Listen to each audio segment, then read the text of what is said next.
wow, let me tell you, my legs are sorer than ever.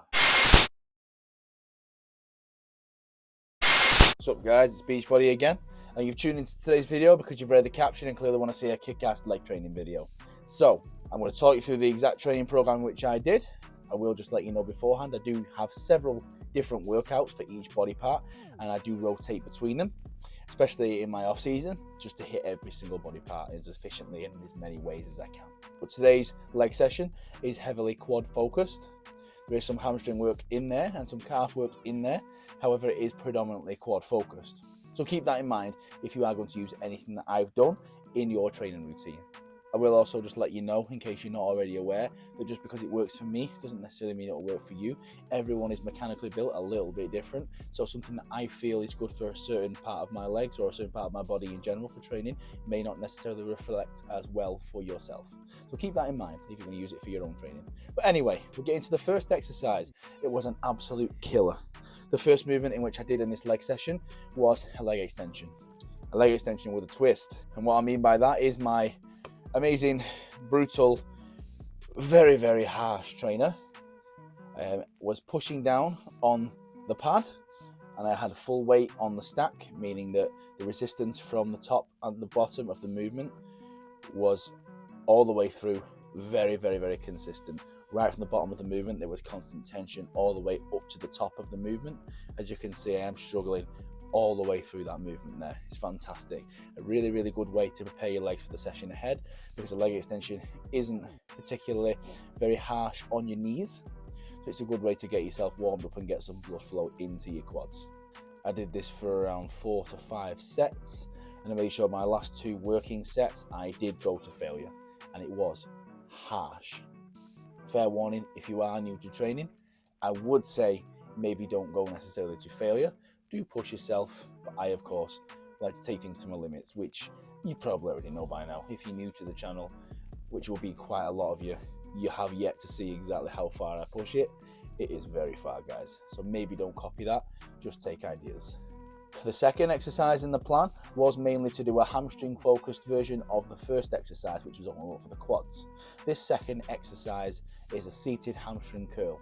Again, very basic principle of just making sure there is constant resistance from the bottom of the movement to the top. In this case, the bottom, so to speak, would actually be the top.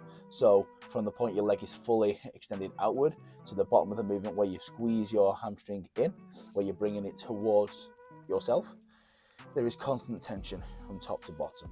This ensures that you are completely stretching and contracting the muscle from start to finish. Again, brilliant for blood flow, really getting that activity in the hamstring and getting ready for the next exercise. I did this exercise for a similar principle as the first warm-up exercise of leg extensions, around 4 to 5 sets. The last 2 working sets were to failure, which for me was around 10 reps. The third movement on my plan, I actually got 2 videos of this session. I actually got 2 videos of this exercise because I wasn't sure exactly how hard I could work and push myself on this movement because of how incredibly difficult the first 2 exercises proved to be. And when you're training efficiently and you're getting a lot of blood into your muscles and you really, really are training as hard as you can, whether it's to failure or just as hard as you can for you, and you're only competing with yourself, then squats is hard. Squats is very hard. With training with this exercise, 3 bar squats, you really need to make sure that first of all, you do have that shoulder flexibility. You're able to get under the bar with a nice tight grip, and you can keep your whole core stable, your feet positioned accordingly. I choose to just go a little bit wider than shoulder width just because I feel that is my most comfortable and set stance, and I can really keep my whole body tight and my core braced, which is the best for your spine, just all over for your health when you're lifting heavy weights especially. The first set I recorded was a 2-plate squat, and that's just because I wanted to see how far I could go with it, but maybe not record it. And then I did go to another set, and then another set, which was 4 plates. As you can see, however, with the 4-plate squat, I still kept my shoulders tight, I still kept my core braced, and I still kept my stance very, very, very strong. I still made sure that my reps were adequate depth, and I still made sure to power up. Always power your movement. What I mean by that is always make sure you have your feet set properly. You bring the strength from your feet almost as if your feet are cemented into the floor, and then drive yourself up with that power. Whether it's with a squat or something like a bench press, you always want to envision yourself as like a spring. You always want to make sure the pressure is coming down, building that pressure as you squash it, and then bang, the power comes up. That is the best way to train. Make sure you're mentally ready before you set, your core is tight, and you are ready to push that weight. And as always, whether you are or aren't training with heavy weight, always make sure to have that mind-muscle connection, feel that muscle working, make sure the rest of your body isn't just doing that movement for you. In the case of a squat, make sure you aren't just leaning forward, which I see so many people do, and then coming it back up, because then it just becomes some sort of weird behind the neck deadlift. Not something you want to do when you are trying to train your legs. After this, because my training partner absolutely hated me, we have hack squats. Now I was actually really proud of myself. The footage I'm using for this video was in fact my current personal best. It was a 400 kilogram hack squat for 10 reps. It was meant to be 9, but I did of course want to push for that extra rep, because that is just me in a nutshell. Always striving for more. And the key to this movement is have your feet placed a little bit higher than you would if you were, say, if you were using the position you'd use for a normal barbell squat. Have your feet a little bit higher up the pad. And then what you want to do is really sit into the movement, come as low as you can. Always, like I say, depth is very important, especially with squats. And you need to make sure, again, that you're powering up just like that spring we mentioned earlier.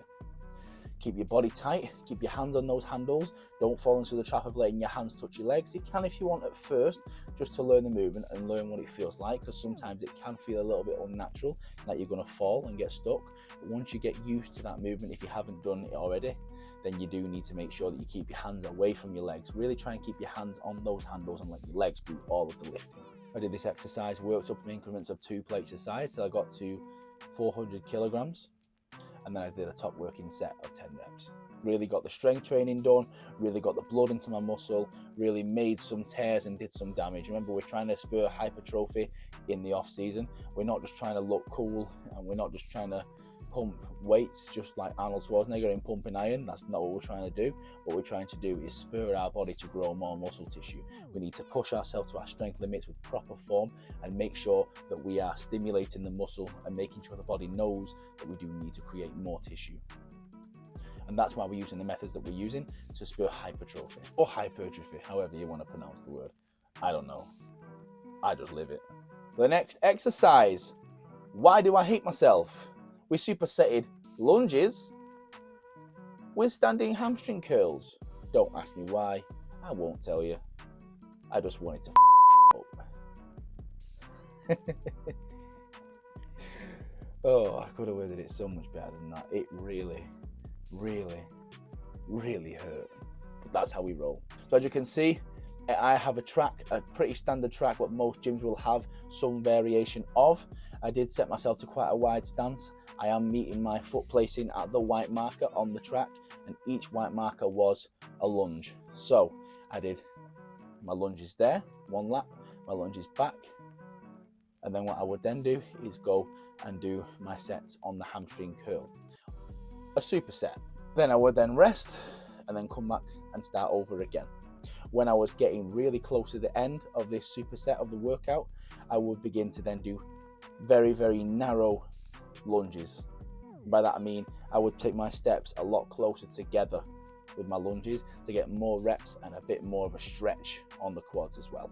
Again, training my hamstrings on the standing leg curl was a very good approach, because just like I do a lot of the times if you watch my other training videos with my arms, when I'm training predominantly my quads, I do also like to throw some hamstrings in there, even if it isn't necessarily the focus, because that is mainly my weakness when it comes to my legs. So getting that localized blood flow in there, getting a bit of a pump on, will help me develop my hamstrings as well, combined with the fact that I also have a dedicated leg session for my hamstrings, which I will also record in the future. At the end of this workout, I was absolutely rinsed. I was dead. It was fantastic.